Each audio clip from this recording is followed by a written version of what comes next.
종업원이 300명 이상 근무하는 모든 기업들은 법정 근로시간을 주 40시간만 근무하도록, 일을 하도록 그렇게 규정하고, 또 연장 근무도 물론 할 수 있겠지만 주당 12시간 이상을 근무하지 못하도록 하는 이른바 주 52시간 근무제라고 하는 근로기준법 개정안이 통과가 되었습니다.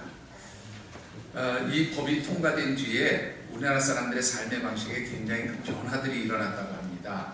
국내의 한 카드사가 이 법이 통과된 뒤에 한 달 동안 어떤 삶의 변화가 일어났을까, 소비 패턴의 변화를 분석해 보았더니 평상시보다 그러니까 책을 구입하는, 도서를 구입하는 양이 23% 증가되었고요. 또 가족들과 함께 영화를 보는 그러한 비율이 54.5% 그렇게 증가해서 문화활동의 그 영역에서 많은 그러한 변화들이 일어났다, 그렇게 분석을 하고 있습니다. 그런데 시간이 여유 있게 늘어났지만 오히려 술을 마시거나 노래방 가거나 이런 유흥 활동들은 오히려 소폭 증가해서 사람들의 삶이 좀 질적으로 건강하게 그렇게 변화되어져 가는 것을 볼 수가 있다, 그렇게 말을 하고 있습니다. 이런 사람들의 삶의 변화는 그 일자리에도 변화를 가져오게 되어진 것 같습니다. 역시 같은 그러한 내용의 분석들이 여러 가지가 있는데요. 특히 사람들의 삶의 변화가 좋은 일자리의 조건을 변화시켰다, 그런 통계가 있습니다. 청년 정책 사용 설명서라고 하는 그런 웹사이트 업체하고 잡코리아라고 하는 업체가 공동으로 그렇게 조사를 한 그러한 설문조사가 있는데요. 그 설문조사는 뭐냐면 좋은 청년 일자리에 관한 설문입니다. 그러니까 청년들에게 좋은 일자리를 주기 위해서 어떤 일자리들이 있으면 좋겠느냐, 이것을 분석한 그러한 조사인데요. 이 조사를 보니까 20대 구직자의 59.1% 그리고 30대 구직자의 61.2%가 좋은 일자리의 조건으로 워라밸이 가능한 직장을 선택한다, 그렇게 얘기를 하고 있어요. 지난달에도 제가 말씀을 드렸지만 이 워라밸이라고 하는 말은 work and life balance입니다. 그러니까 일과 삶이 조화를 이루는 그러한 삶을 사람들이 추구하기 시작했다, 그런 말이지요. 여러분들 몇 년 전만 해도 좋은 직장의 조건은 연봉이 얼마쯤 됩니까? 돈 많이 주는 직장이 좋은 직장의 첫 번째 조건이었어요. 그런데 불과 몇 년 사이 이 조건이 바뀌었다는 겁니다. 내가 비록 월급은 좀 적게 받을지라도, 수입은 좀 적게 들어올지라도, 돈이 많아서 행복한 것보다는 비록 돈은 조금 적을지라도 쉼과 휴식이 있는 그런 여유로운 삶에서 좀 더 가치 있게 살아가고 싶다. 이것이 바로 요즘 우리 대한민국 사람들의 삶의 방식이 되었다는 겁니다. 그런데 여러분들에게 이렇게 한번 여쭤보고 싶습니다. 조금 일을 적당히 하고 여유 있고 쉼이 있는 그런 시간을 가지면서 문화적인 활동을 하고 또 어떤 삶의 가치 있는 활동을 하면 정말로 행복해질 수 있느냐라고 하는 것이지요. 세상 사람들은 그렇게 생각할 수 있겠지만 하나님의 백성들, 하나님의 자녀들은 세상 사람들과는 조금 구별된 삶의 모습으로 살아가야 진정한 행복이 있고 진정한 그러한 축복의 삶이 되어진다고 그렇게 저는 믿습니다. 하나님의 백성들이 세상 사람들처럼 똑같이 일과 또 삶의 조화를 이루면서 살아간다고 해서 행복해지는 것이 아니라 하나님의 백성들에게는 절대적인 가치가 거기 하나 더 첨가되어져야 한다고 그렇게 믿습니다. 그것은 바로 영적 가치에 근거한 그러한 일과 그리고 삶의 조화가 될 때에 그런 삶이 진정으로 행복해지고 건강한 삶이 되어줄 수 있다고 믿습니다. 그래서 이번 3월에 여러분들과 함께 묵상하고 싶은 말씀의 주제는 이렇게 정해보았습니다. 우리 영어는 빼고요, 같이 한번 한글만 읽어보겠습니다. 시작. 다시 한번 같이 읽어보겠습니다.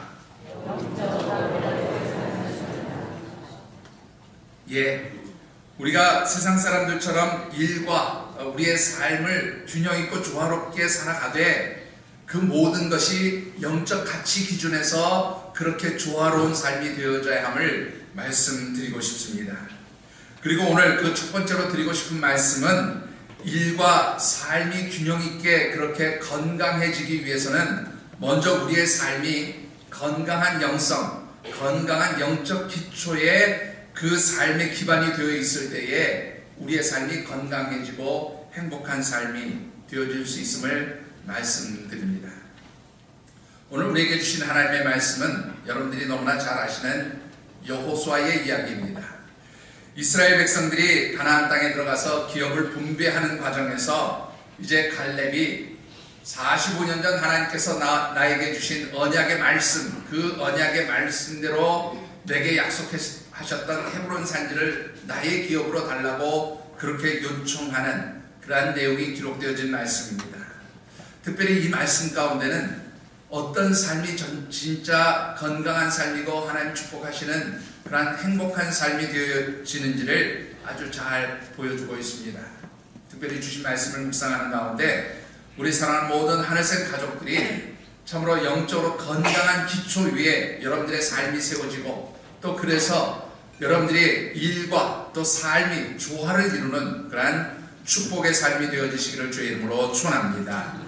자, 오늘 주신 말씀을 통해서 먼저 묵상해 보고 싶은 것은 영성이 건강한 영적 기초가 건강한 삶이라는 것은 과연 어떤 삶이냐 하는 것입니다. 오늘 본문에서 우리가 찾아볼 수 있는 영적으로 건강한 삶이라는 것은 영적으로, 정신적으로, 육체적으로 모든 것이 조화로운 상태를 우리가 영적 건강의 상태라 그렇게 말씀을 드릴 수가 있습니다. 본문 10절과 11절의 말씀을 같이 한번 받들어 읽겠습니다. 여호와께서 이 말씀을 모세에게 이르실 때로부터 이스라엘이 광야에서 하시는 사람을 여호와께서 말씀하신 대로 내가 하시고 때 모세가 나를 부르는 바 같이 오늘도 내가 너희에게 말하니 내일이 그때나 주님이나 가서 싸우나 주의 감당할 수 있으니. 자, 오늘 이 말씀 10절과 11절의 말씀을 보면 갈렙이 내 나이가 지금 85세입니다. 그렇게 이야기를 하면서 그런데 내가 이 85세의 나이가 되었지만 45년 전 내가 40세 때와 마찬가지로 지금도 강건합니다. 그렇게 고백하고 있음을 보게 됩니다. 자, 여러분들 이 갈렙이 내가 강건합니다. 85세이지만 강건합니다 라고 하는 이 말은 영적으로 정신적으로 육체적으로 내가 조화를 이루고 건강한 상태를 유지하고 있습니다. 그런 말이기도 합니다. 자, 그렇다고 하면 영적으로 건강한 상태라는 것은 어떤 것을 의미합니까? 이 영적으로 건강한 상태를 8절 말씀에 이렇게 표현을 하고 있습니다. 여러분들 8절도 같이 한번 읽어보겠습니다.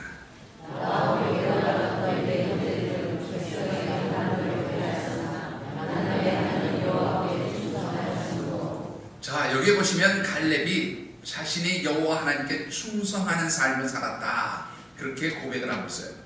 자, 그런데 이 충성한다는 말의 의미를 좀 우리가 깊이 생각해 보면 좋겠는데요. 저는 개인적으로 이 개역개정에서 충성하다라고 번역한 이 부분을 굉장히 못마땅하게 생각합니다.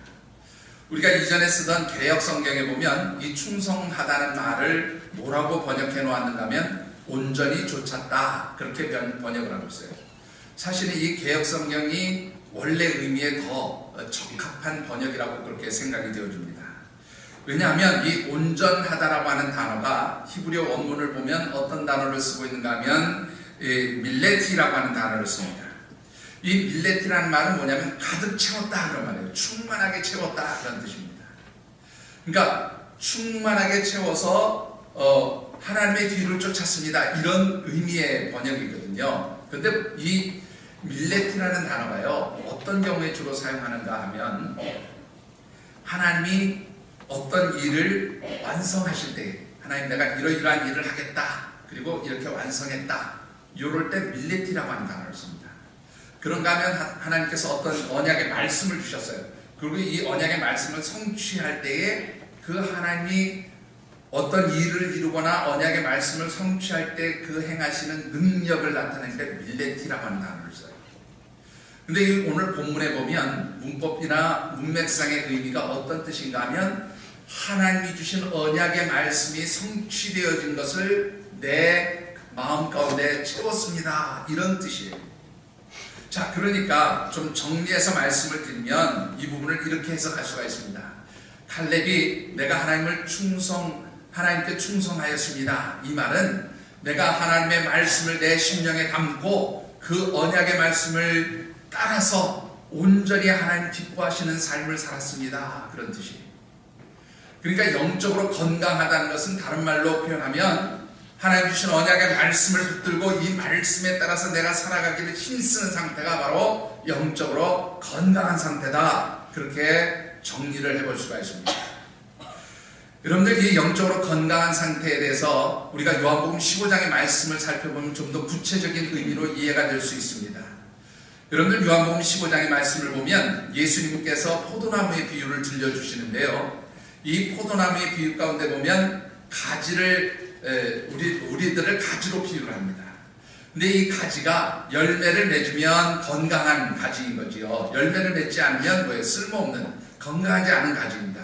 그래서 쓸모없는 가지는 잘라서 어떻게 해요? 불에 던져 태워버린다. 그렇게 말씀하고 있어요. 근데 이 열매를 맺는 건강한 가지의 모습을 그 이후에 보면 뭐라고 표현하고 있는가 하면 너희가 내 안에 거하고 내 말이 너희 안에 거하는 상태가 바로 건강한 가지의 상태, 건강한 영적 상태다. 그렇게 말씀하고 있습니다. 그러니까 우리가 하나님 주신 언약의 말씀을 붙들고 이 말씀이 우리 심령 가운데서 우리의 삶에서 살아 역사하시고 우리가 그 말씀대로 살아가기를 몸부림칠 때 이것이 영적으로 건강한 상태다. 영적으로 열매를 맺을 수 있는 상태다. 그렇게 말씀을 드릴 수 있는 거죠. 자, 두 번째로 우리가 영적으로 건강하다는 것은 사실은 정신적으로도 건강한 것을 의미합니다. 여러분들 정신적으로 건강하다는 것은 어떤 상태를 의미합니까? 7절의 말씀을 우리 같이 한번 받도록 읽겠습니다. 7절입니다.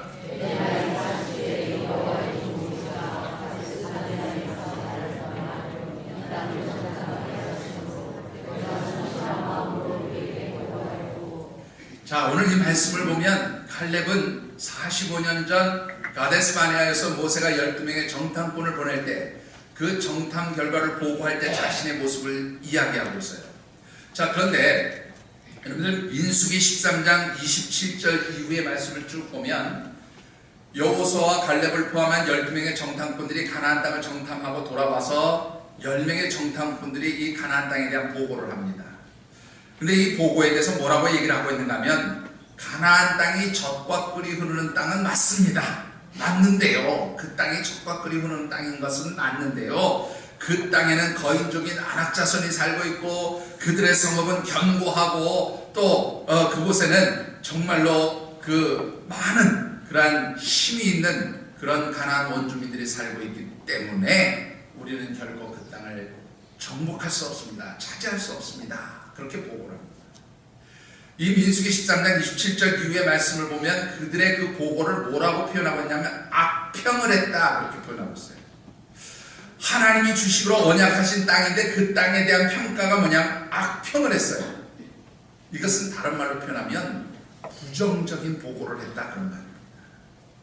자, 이와는 반대로 여호수아와 갈렙은 어떤 보고를 합니까? 민수기 14장 7절부터 9절까지의 말씀을 보면 이 땅은 하나님이 주시기로 약속한 그러한 땅이기 때문에 젖과 꿀이 흐를 뿐만 아니라 그 땅에 누가 살든 그 땅의 성읍이 어떠하든 우리는 그 땅을 반드시 차지할 수 있습니다. 그렇게 보고를 하고 있어요. 차이가 무엇입니까? 이 10명의 정탐꾼과 갈렙과 여호수아의 보고의 차이점은 똑같은 것을 보지만 한쪽은 부정적인 것으로 보았고 여호수아와 갈렙은 긍정적인 것으로 그것을 바라보았다. 이 말은 다른 말로 표현하면 정신적으로 건강한 사람은 어떤 사람인가 하면 똑같은 것을 보지만 그곳에서 부정적인 것을 말하는 사람은 건강하지 않은 사람입니다. 똑같은 것을 보아도 그것을 긍정적으로 바라보고 긍정적으로 생각하는 것, 긍정적으로 말하는 것이 바로 정신적으로 건강한 상태의 사람이다. 그렇게 말씀을 드릴 수가 있습니다. 세 번째로 이 영적으로 건강하다라는 것은 육체적인 건강을 또한 가지고 있는 것을 의미하기도 합니다. 여러분들 이 10절과 11절의 말씀, 우리 조금 전에 읽었던 말씀인데요. 이 말씀에 보면 갈렙이 이렇게 얘기합니다. 우리 10절을 잠깐 영상 띄워주실까요? 여기에 보시면 뭐라고 얘기하는가 하면, 내가 85세인데 하나님이 나를 생존케 하셨습니다. 그렇게 말하고 있어요. 그러니까 하나님이 나를 이 85세까지 살게 하셨습니다. 그렇게 말하고 있죠. 근데 그 살게 하신 그 근거가 뭐냐, 그 동력이 뭐냐, 11절에 이렇게 말씀하고 있습니다. 자, 내 힘이 그때나 지금이나 같습니다. 이렇게 말하고 있어요.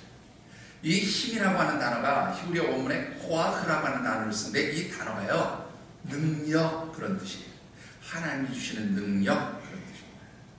그러니까 이 말은 내가 지금 85세가 될 때까지 이렇게 건강하게 살 수 있는 것은 하나님이 내게 무엇을 주셨기 때문이에요? 능력을 주셨기 때문에 내가 육체적으로도 건강하게 살고 있습니다. 그렇게 이야기하고 있다는 것입니다.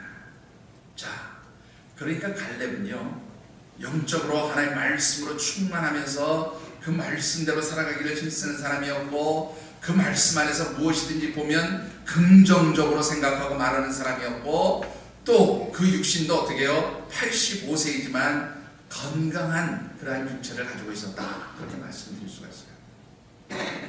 여러분들, 이 세 가지가 조화되어진 삶을 살 때 바로 영적으로 건강하다, 영성의 기초가 건강하다, 그렇게 말씀을 드릴 수가 있습니다. 여러분들 어떻게 생각하십니까? 보통 우리가 건강하다 생각하면 젊은 것이 건강하다라고 생각하는데요, 절대로 젊다고 건강한 것은 아닙니다. 이 영적으로 건강하다는 말의 의미, 영적으로 우리가 하나님 앞에 정말로 강건한 삶을 산다는 의미는 젊다고 해서 이루어지는 게 아니라 그 영적 삶의 자세가 어떠한 것인가에 따라서 달라진다는 거예요. 감리교 운동의 시작이며 또한 감리교를 창시한 그런 분으로 우리에게 널리 알려져 있는 존 웨슬리 목사님, 여러분들 잘 아시죠? 이분이 일평생 40년 동안 목회를 했습니다. 근데 40년 동안 목회를 하면서 1년에 평균 어느 정도의 거리를 다니면서 전도여행, 복음을 전하기 위한 전도여행을 다녔는가 하면 25만 마일을 평균적으로 다녔다고 해요. 마일로 따지니까 여러분들이 잘 이해가 안 되시죠? 평균 1년에 40만 킬로를 전도여행하는 곳에 다녔다는 겁니다. 그러면 40만 킬로 곱하기 40년을 하면은 여러분들 얼마 정도 숫자가 나오는지 한번 생각해 보세요. 저는 계산이 잘 안 됩니다. 그 정도로 그렇게 바쁘게 복음을 전하면서 다녔다는 거예요. 그런데 이렇게 다니면서 1년에 몇 번 설교를 했냐면 4,000번 설교를 했답니다. 평균 4,000번. 그리고 400권의 저술, 400권의 책을 남겼다고 하죠. 10개국의 말을 할 수 있었는데요. 그 말을 가지고 그렇게 열심히 전도여행을 다니면서 83세 때에는 하루에 15시간씩 글을 썼다는 거예요. 그런가 하면 86세 때는 이제 몸이 많이 좀 쇠약해져서, 육체적인 기력이 쇠약해져서 하루에 2번 설교밖에 못했는데 그렇게 고백을 했답니다. 하나님, 내가 2번 설교할 수 없음이 참으로 부끄럽습니다. 그렇게 고백을 했다는 거예요. 뿐만 아니라 86세 때는 아침 5시 반에 일어나서 하나님, 이 게으른 종이 5시 반에 일어났습니다 라고 그렇게 자기를 한탄했다. 그런 아주 재미있는 일화가 있습니다. 무엇을 말하는 겁니까? 사실은 건강함이라고 하는 것은 육체적인 나이, 우리 이 땅에서 살아온 나이가 좌우하는 것이 아니라 여러분들이 어떤 영적인 생각을 가지고 어떤 삶의 태도나 마음을 가지고 살아가느냐, 이것이 바로 영적 건강 상태를 측정해보는 기준치가 되어진다라고 하는 것입니다. 오늘 여러분들은 어떻습니까? 여러분들 영적으로 건강하십니까? 여러분들이 건강하시다고 하면 하나님 말씀을 붙들고 긍정적인 마음과 생각을 가지고 여러분들에게 주신 사명과 직분에 대해서 성실하게 일하시는 그런 하나님의 백성들이 되어주시기를 주의 이름으로 축원합니다. 자, 우리가 이 영적으로 건강한 상태를 유지하기 위해서는요, 꼭 3가지 요소가 필요합니다. 자, 어떤 요소 3가지가 있어야 됩니까? 첫 번째는요, 영적 목표가 분명해야 합니다. 여러분들 본문 9절의 말씀을 같이 한번 받들어 읽어보겠습니다.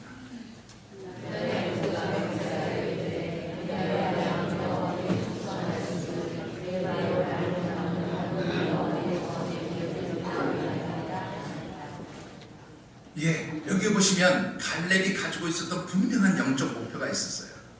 자, 이 영적 목표는 무엇입니까? 갈렙이 가지고 있었던 영적 목표는 바로 45년 전에 가데스바네아에서 모세를 통하여 하나님께서 내게 주신 그 헤브론 산지가 너와 네 자손에게 기업이 될 것이다. 그것을 성취하는 것이 자신의 영적 목표였습니다. 여러분들은 어떤 영적 목표를 가지고 사십니까? 여러분들은 올 한 해를 시작하면서 내가 어떻게 영적으로 이 하나님 주신 꿈, 하나님 주신 비전, 하나님께서 내게 주신 이 언약의 말씀을 이루겠다, 이런 분명한 목표가 여러분들에게 있느냐, 바로 그것을 묻고 싶습니다. 여러분들, 우리가 분명한 목표를 가지고 살아가는 것은 대단히 중요합니다. 왜냐하면 목표가 분명해야 우리의 삶의 방향성이 흔들리지 않아요. 여러분들, 목표가 분명하지 않으면 이리저리 왔다 갔다 좌충우돌 그렇게 살아가게 되는 겁니다. 그러나 목표가 분명한 사람은 항상 어떻게 해요? 목표를 향해서 달려가게 되어 있지요. 목표가 분명해야 삶의 방향이 분명해집니다. 두 번째로, 목표가 분명할 때 이 목표를 성취하기 위한 행동과 실천이 있게 되어지는 것이죠. 여러분들, 아무리 우리가 정말로 힘이 있고 능력이 있어도 내가 성취하려고 하는 분명한 목표가 없으면 행동하지 않습니다. 실천하지 않아요. 여러분들이 분명한 목표를 가지고 있을 때에 그 목표를 이루겠다고 열심히 노력도 하고 땀도 흘리고 수고도 하고 행동하고 실천하는 법이죠. 여러분들, 오늘 이 본문의 말씀을 보면 갈렙에게 있는 그 목표, 헤브론 산지, 나와 내 후손들에게 주시기로 약속한 그 땅을 차지하기 위해서 내가 이제 달려가겠다는 겁니다. 여러분들, 갈렙의 나이가 85세였습니다. 제가 보니까 이 자리에 85세가 넘으신 분이 한 분, 우리 이병남 권사님 빼고 또 있으신가요? 한 분밖에 없으세요. 갈렙보다 다 젊으십니다. 그렇지요? 그런데 우리 이 권사 빼놓고는 갈렙보다 다 젊으신데, 여러분들은 나이에 관계없이 여러분들의 분명한 삶의 목표가 있으신가 다시 한번 보고 싶습니다. 여러분들, 건강하게 사는 방법은요, 분명한 삶의 목표를 가지고 사는 겁니다. 내가 사는 목적이 분명해야 됩니다. 그냥 하루하루, 그냥 아침에 눈 떴으니까 하루 살고 저녁에 잠자려니까 자고, 이게 건강한 삶이 아닙니다. 내가 오늘 하루를 살아도 무엇을 할 것인지 분명한 목표를 가지고 여러분들이 살아갈 수 있게 되기를 주의 이름으로 축원합니다. 여러분들, 이 고백은 사도 바울도 동일하게 고백하고 있어요. 빌립보서 3장 13절 14절의 말씀을 우리 같이 한번 받들어 읽어보겠습니다.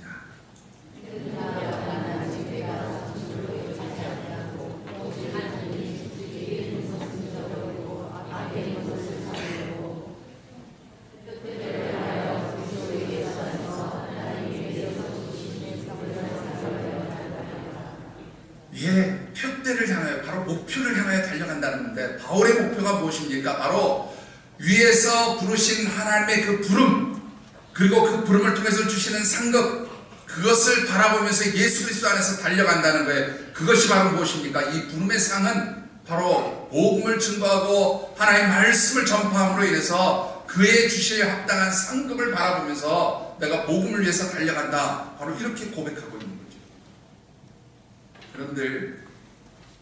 여러분들의 삶에 있어서 분명한 하나님 주신 목표, 영적 비전들이 분명히 세워지게 되기를 주의 이름으로 축원합니다. 목표가 있어야 건강해져요. 자, 두 번째로는요, 임미엘의 신앙을 가지고 살아가는 사람이 영적으로 건강한 사람입니다. 여러분들, 12절의 말씀을 같이 한번 받들어 읽겠습니다.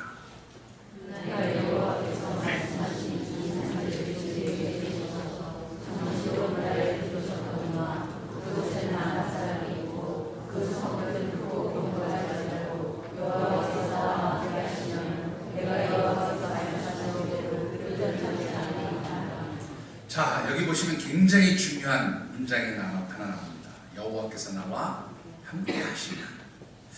자, 여러분들에게 물어보겠습니다. 하나님께서 우리와 함께 하심을 믿는 신앙은 무슨 신앙이라고요? 예? 이렇게 물어보니까 여러분들 갑자기 헷갈리죠. 여호와 하나님께서 우리와 함께 하신다를 네 글자로 임마누엘이라고 하잖아요. 그러니까 여호와 하나님 우리와 함께 하신다는 것을 믿고 살아가는 것이 임마누엘의 신앙이라면, 이 임마누엘의 신앙은 복수로 표현되어 있잖아요. 우리와 함께 하시는 하나님이죠. 근데 이걸 단수로 표현하면 뭐가 되겠어요? 나와 함께 하시는 하나님이 되겠죠. 바로 이 나와 함께 하신다라고 하는 이 표현을 뭐라고 표현하면 임미엘이라 그렇게 표현합니다. 임마누엘은 우리와 함께 하시는 하나님, 임미엘은 나와 함께 하시는 하나님이에요. 따라해 보세요. 임미엘, 임미엘, 나와 함께 하시는 하나님. 왜 이 말은 더 죽어들어갑니까? 나와 함께 하시는 하나님. 이 믿음, 이 신앙을 우리가 임미엘의 신앙이라고 합니다.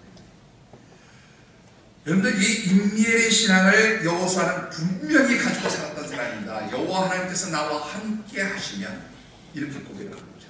자, 그런데 이 부분도 제가 조금 우리 개역개정 성경의 번역이 못마땅하게 생각하는 부분 중에 하나입니다. 이 여호와 하나님께서 나와 함께 하시면 이 말 가운데 원문에서 번역이 안 된 단어가 하나 있어요.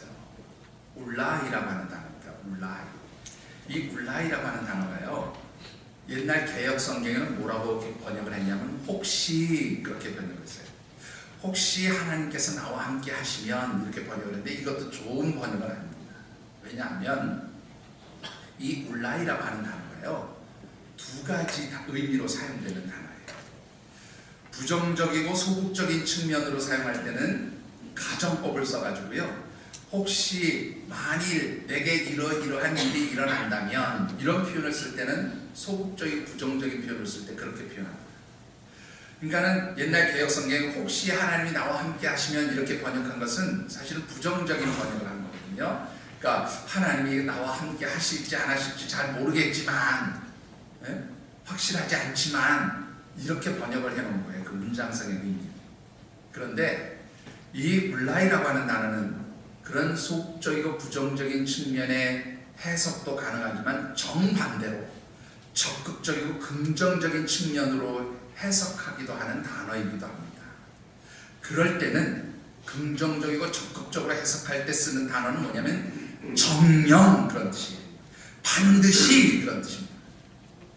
그러니까 오늘 이 문맥에서 보면 갈렙이 하나님이 나와 함께 하십니다, 이 단어 속에는 무슨 의미가 담겨져 있는가 하면, 정령 하나님이 나와 함께 하시기 때문에, 반드시 하나님이 함께 하시기 때문에 나는 그 땅에 거인족인 아낙 자손들이 살지라도 내가 그들을 쫓아낼 수 있습니다 라고 그렇게 분명하게 고백하고 선포하고 있다고 하는 사실입니다. 여러분들, 이런 갈렙의 고백을 통해서 여러분들의 모습을 한번 비추어 보시게 되기를 주의 이름으로 축원합니다. 자, 여러분들은 어떻습니까? 여러분들에게 이 갈렙과 같은 분명한 임미엘의 신앙이 있는지 다시 한번 여쭤보고 싶습니다. 여러분들에게 임미엘의 신앙이 있으십니까? 아멘 소리가 그냥 다 죽어. 자신이 없으십니까? 다시 한번 물어보지요. 여러분들에게 임미엘의 신앙이 있으십니까? 아멘. 예, 하나님 나와 함께 하신다는 이 분명한 신앙적 고백이 있으셔야 돼요. 여러분, 분명한 이 임미엘의 신앙적 고백이 있는 사람은요, 이 세상에서 늘 당당합니다. 이 세상에서 살아갈 때요, 환경에 좌지우지되지 않습니다. 임미엘의 신앙을 가진 사람은요, 불가능하다고 부정적인 말 하지 않습니다. 임미엘의 신앙을 가진 사람들은요, 주저하거나 두려워하거나 낙심하거나 절망하지 않습니다. 왜 그렇습니까? 온 우주 만물의 통치자이시고 주제자가 되시는 하나님께서 나의 아버지가 되시기 때문에, 그 하나님 나와 함께 하심을 믿기 때문에 당당하게 두려움 없이 용기 있게 소망으로 긍정의 생각을 하면서 살아가게 되어지는 줄 믿습니다. 여러분들, 사도 바울의 고백을 기억하십니까? 빌립보서 4장 13절에 뭐라고 고백합니까? 내게 능력 주시는 이 안에서 내가 모든 것을 할 수 있습니다. 하나님이 함께 하심을 믿는 사람은 불가능이 없는 그러한 삶을 살게 되어진 줄 믿습니다. 바로 이 임미엘의 신앙을 가진 사람들이 영적으로 건강한 사람들. 세 번째로 이 임미엘의 신앙을 가지고 목표가 분명한 삶을 살아가는 사람들에게 또 하나 필요한 것은 이미 앞서도 말씀을 드렸지만 긍정의 생각과 말을 하면서 살아간다는 것입니다. 내가 영적으로 건강한 사람이 되기 위해서 전제되어지는 조건 중에 하나가 바로 긍정적인 말을 하고 긍정적인 생각을 하는 거예요. 오늘 이 12절 말씀을 다시 한번 보시기 바랍니다. 여러분들, 이 갈렙에게 기업으로 주시겠다고 약속한 헤브론 산지는 그야말로 아주 높은 산지입니다. 거기에 아주 견고한 성읍이 이제 세워져 있었고요. 그 성읍에 사는 사람들은 흔히 말하는 거인족 안악자손들이었어요. 환경과 상황을 살펴보면 모든 것이 불가능하게만 보이는 그런 상황입니다. 할 수 없다는 말이 나올 수밖에 없는 그런 상황입니다. 그런데 이 갈렙은 그 어느 곳에서도 이 헤브론 산지를 차지할 때 내가 할 수 없습니다, 불가능합니다, 안 됩니다 라는 말을 하지 않았다라는 거예요. 그 땅이 내게 주신 땅입니다, 이 믿음이 있었다는 거예요. 그런 긍정의 말, 긍정의 생각을 가지고 그 땅을 쟁취하겠다고 그렇게 고백하고 있습니다. 이런 갈렙의 모습은 우리가 이미 앞서서 보았던 45년 전 가데스 바네아에서 긍정적인 믿음의 보고를 했던 그 모습과 차이가 없다는 것을 보게 돼요. 시종일관 그는 긍정적으로 믿음으로 살아왔던 사람이다 라는 것입니다. 여러분들, 성경에서 부정적인 말은 하나님과 대적하는 말이라고 그렇게 기록하고 있습니다. 유다서 15절의 말씀 우리 같이 한번 읽어보시죠. 유다서는 1장밖에 없으니까 유다서 1장 15절입니다. 우리 같이 가도록 하겠습니다.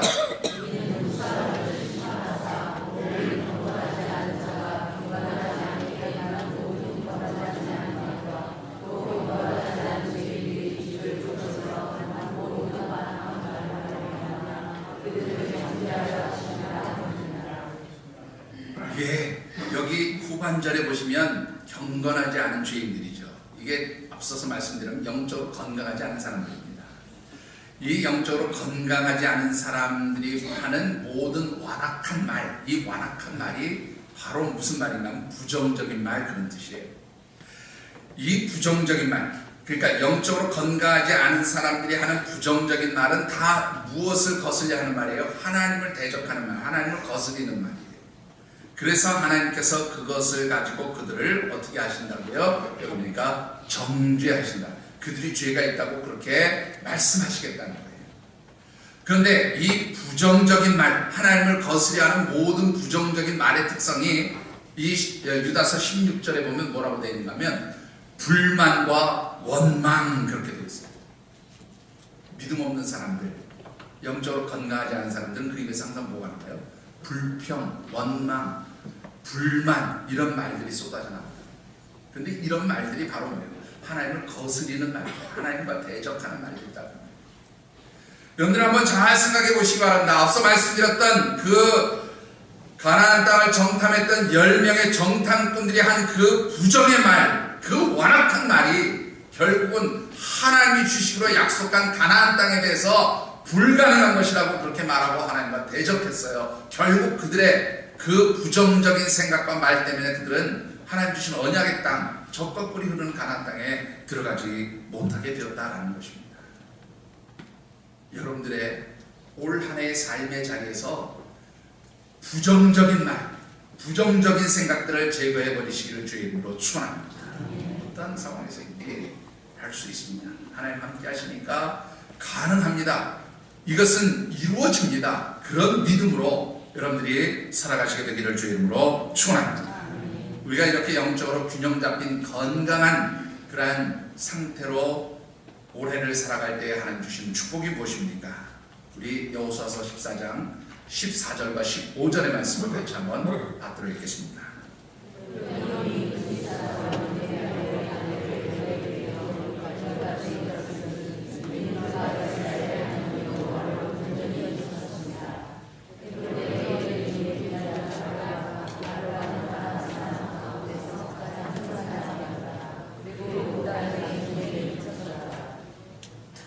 자, 여러분들 이 말씀을 보시면 먼저 14절에는요.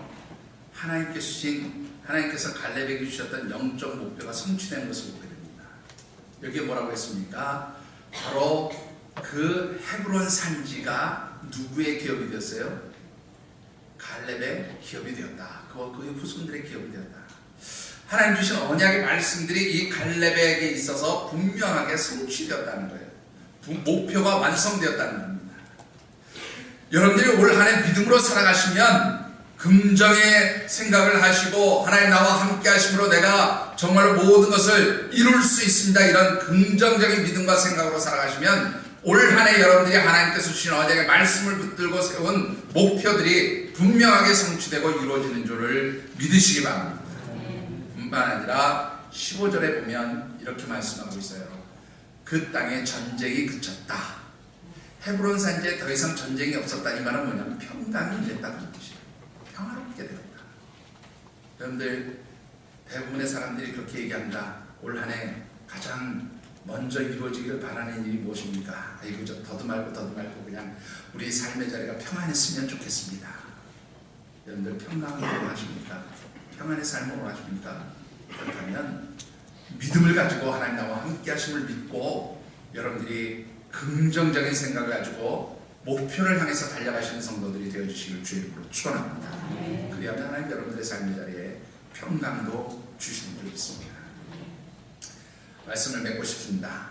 꽤나 오래전에 그 TV 광고에 이런 광고가 있었어요.